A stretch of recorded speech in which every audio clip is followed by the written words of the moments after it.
America के Nevada desert के बीच एक ऐसी जगह है जिसके आसपास जाना भी आम लोगों के लिए लगभग नामुमकिन है। एक ऐसी जगह जिसके बारे में दुनिया भर में हजारों कहानियां सुनाई जाती हैं। कुछ लोग तो कहते हैं कि यहाँ एलियंस को छुपाया गया है, बट कुछ लोगों का मानना है कि यहाँ क्रैश यूएफओज पर सीक्रेट रिसर्च होती है, और कुछ लोग तो ये भी बिलीव करते हैं कि यहीं पर फ्यूचर की टेक्नोलॉजी डेवलप की जाती है। लेकिन एक सवाल आज भी वही है, क्या एरिया 51 वाकई एलियंस का सीक्रेट बेस है या फिर सच इससे बिल्कुल अलग है?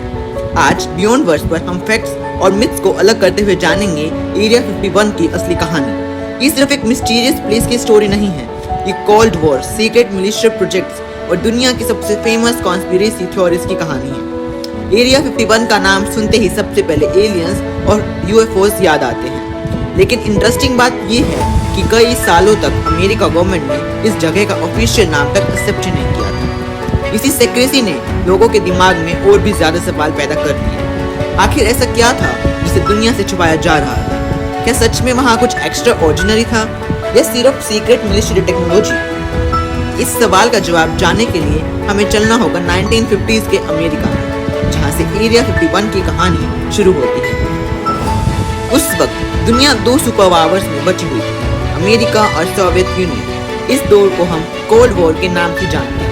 ये एक ऐसी राइवलरी थी जहां दोनों देश एक दूसरे से आगे निकलना चाहते थे। न्यूक्लियर वेपन्स, मिसाइल्स और सीक्रेट इंटेलिजेंस हर दिन और भी इम्पोर्टेंट होती जा रही थी।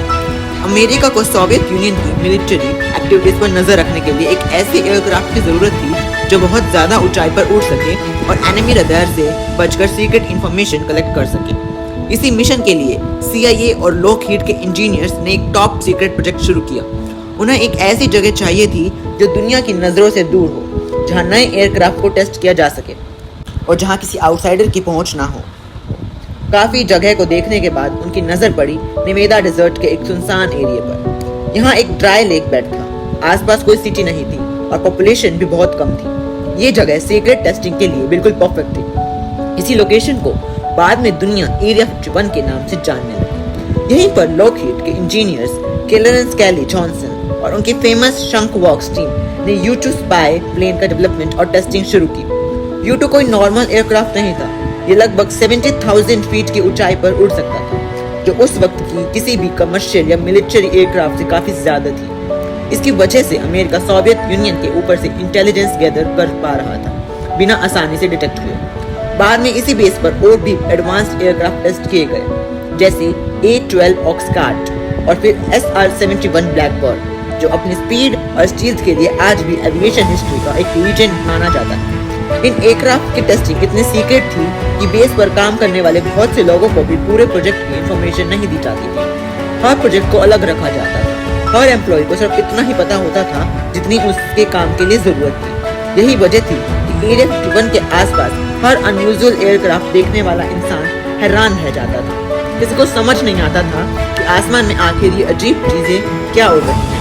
और धीरे धीरे इसी मिस्ट्री ने जन्म लिया उन कहानियों को, जिन्होंने एरिया 51 को दुनिया की सबसे फेमस सीक्रेट बेस बना दिया। जैसे जैसे एरिया 51 के बारे में लोगों को कम इंफॉर्मेशन मिलती गई, वैसे वैसे इस जगह को लेकर नए नए थ्योरीज जन्म लेने लगे।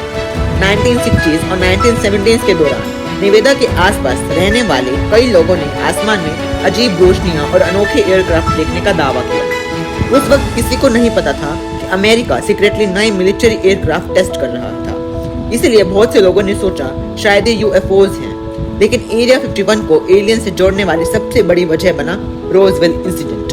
1947 में न्यू मैक्सिको के रोजवेल के पास एक अनआइडेंटिफाइड ऑब्जेक्ट क्रैश हुआ। शुरुआत में लोकल मिलिट्री ने एक स्टेटमेंट जारी किया, जिससे लोगों को लगा कि शायद एक फ्लाइंग डिस्क मिला है। लेकिन कुछ ही समय बाद US आर्मी ने कहा कि वो सिर्फ एक वेदर बैलून था।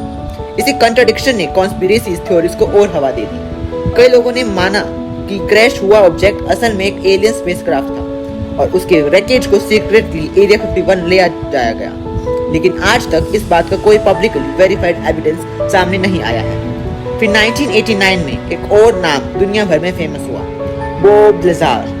बॉब लिज़ार ने क्लेम किया कि उन्होंने एरिया 51 के एक सीक्रेट सेक्शन में काम किया था। उनके मुताबिक वहां एलियन स्पेसक्राफ्ट को रिवर्स इंजीनियर करने की कोशिश हो रही थी।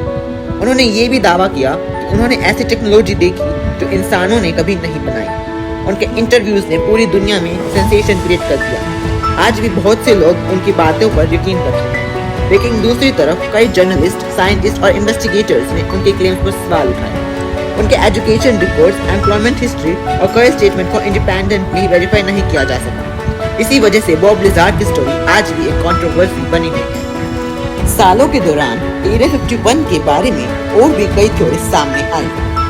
किसी ने कहा वहाँ टाइम ट्रैवल पर रिसर्च होती है, किसी ने कहा फ्यूचर के वेपन्स बनाए जा रहे हैं, और कुछ लोगों ने तो ये तक कहा कि एलियंस और ह्यूमंस मिलकर सीक्रेट एक्सपेरिमेंट्स कर रहे हैं। लेकिन इन सब क्लेम्स के बावजूद आज तक किसी भी थ्योरी को सपोर्ट करने वाला पब्लिकली वेरीफाइड साइंटिफिक एविडेंस सामने नहीं आया। फिर भी एक सवाल अब भी बाकी है, अगर एलियंस का कोई प्रूफ नहीं मिला तो फिर अमेरिकन गवर्नमेंट ने एरिया 51 को इतने सालों तक इतना सीक्रेट क्यों रखा? इस सवाल का जवाब ही एरिया 51 की मिस्ट्री का सबसे इंटरेस्टिंग हिस्सा है। सालों तक एरिया 51 का नाम सिर्फ अफवाहों और कॉन्स्पिरेसी थ्योरीज का हिस्सा बना रहा, लेकिन फिर 2013 में एक ऐसा पल आया जिसने इस मिस्ट्री का एक बड़ा हिस्सा सामने ला दिया। यूएस गवर्नमेंट ने डिक्लासिफाइड CIA डॉक्यूमेंट्स के थ्रू पहली बार ऑफिशियली एक्सेप्ट किया कि एरिया 51 एक रियल मिलिट्री टेस्टिंग फैसिलिटी है। इस डिस्क्लोजर ने एक बात तो क्लियर कर दी, एरिया 51 कोई इमेजिनरी जगह नहीं थी, लेकिन डॉक्यूमेंट्स ने यह भी बताया कि इस बेस का असली पर्पस सीक्रेट मिलिट्री एयरक्राफ्ट की टेस्टिंग और डेवलपमेंट था। यहीं पर U-2 स्पाई प्लेन, A-12 ऑक्सकार्च और बाद में कई एडवांस क्लासिफाइड एयरक्राफ्ट पर काम किया गया। इन प्रोजेक्ट की सीक्रेसी इतनी ज्यादा थी कि बहुत से एम्प्लॉयज को भी सिर्फ उतनी ही इंफॉर्मेशन दी जाती थी जितने उनके काम के लिए जरूरी होती थी। अब सवाल ये था, अगर यहाँ सिर्फ एयरक्राफ्ट टेस्ट होते थे तो लोगों ने UFOs क्यों देखे? इसका जवाब काफी इंटरेस्टिंग है। जब U-2 और बाद में दूसरे एक्सपेरिमेंटल एयरक्राफ्ट बहुत ज्यादा ऊंचाई पर उड़ते थे, तब आम लोगों ने पहले कभी उस एयरक्राफ्ट को देखा ही नहीं था। उस दौर के कमर्शियल प्लेन्स उनसे काफी नीचे उड़ते थे। इसी वजह से आसमान में दिखने वाली अजीब लाइट और अनयूजुअल शेप्स को कई लोग UFO समझ बैठे। यानी जिस चीज को लोग एलियन स्पेसक्राफ्ट समझ रहे थे, हो सकता है वो अमेरिका के सीक्रेट मिलिट्री एयरक्राफ्ट ही रहे हों। लेकिन इसका मतलब ये भी नहीं था कि एरिया 51 के बारे में हर मिस्ट्री खत्म हो गई। आज भी इस बेस से बहुत से ऑपरेशन क्लासिफाइड हैं, पब्लिक को अंदर जाने की परमिशन नहीं है और गवर्नमेंट हर प्रोजेक्ट डिटेल्स ओपनली शेयर नहीं करती। इसी सीक्रेसी की वजह से नए थ्योरीज आज भी जन्म लेती रहती हैं। तो क्या एरिया 51 में कभी एलियंस रहे हैं? सच ये है कि आज तक इसका कोई पब्लिकली वेरीफाइड एविडेंस सामने नहीं आया, लेकिन ये भी सच है कि एरिया 51 दुनिया के सबसे सीक्रेट मिलिट्री एयर बेसिस में से एक है। और जब इंफॉर्मेशन कम होती है तो इमेजिनेशन अपनी कहानी खुद लिख लेती है। शायद इसीलिए एरिया 51 सिर्फ एक मिलिट्री बेस नहीं, बल्कि मॉडर्न हिस्ट्री की सबसे बड़ी मिस्ट्रीज में से एक बन चुका है। तो आप क्या सोचते हैं, क्या एरिया 51 की कहानी सिर्फ सीक्रेट टेक्नोलॉजी तक सीमित है, या अब भी कोई ऐसा राज छुपा है जो दुनिया से छुपाया जा रहा है? अपनी ओपिनियन कमेंट्स में जरूर बताना। अगर आपको बियॉन्ड वर्ड्स की डॉक्यूमेंट्री पसंद आई हो तो वीडियो को लाइक करें, चैनल को सब्सक्राइब करें और बेल आइकन जरूर प्रेस करें। मैं मिलूंगा आपसे एक और फैसिनेटिंग स्टोरी के साथ। तब तक के लिए थैंक्स फॉर वॉचिंग।